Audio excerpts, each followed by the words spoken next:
បាទសួស្តីបងប្អូនទាំងអស់គ្នាថ្ងៃនេះជាថ្ងៃទី27ខែ5 2025បងស្រីគាត់មកដាក់ពាក្យទៅរោងចក្រសេចមនថៃហ្វូតបាទអញ្ចឹងខ្ញុំសូមសម្ភាសគាត់បន្តិចចែកស្គាល់ក្រុមហ៊ុនយើងតាមយ៉ាងណាខ្ញុំស្គាល់តាម Facebook ហ៎ Facebook អ្នកគ្រូណាចេះ ស្រីសំ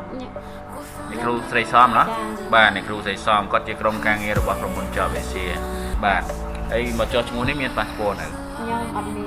អត់មានចំណាយហ្មងចំណាយបាទតន់ណាអ្នកដែលអត់មានប៉ាសពតគឺយើងចំណាយ150ដើម្បីក្រុមហ៊ុនថតថ្មីបាទអញ្ចឹងចែកថតថ្ងៃណាថ្ងៃទី14ខែ7មកដល់ក្រុមហ៊ុនម្ដងទៀតជាថ្ងៃដែលយើងត្រូវឡើងទៅថៃ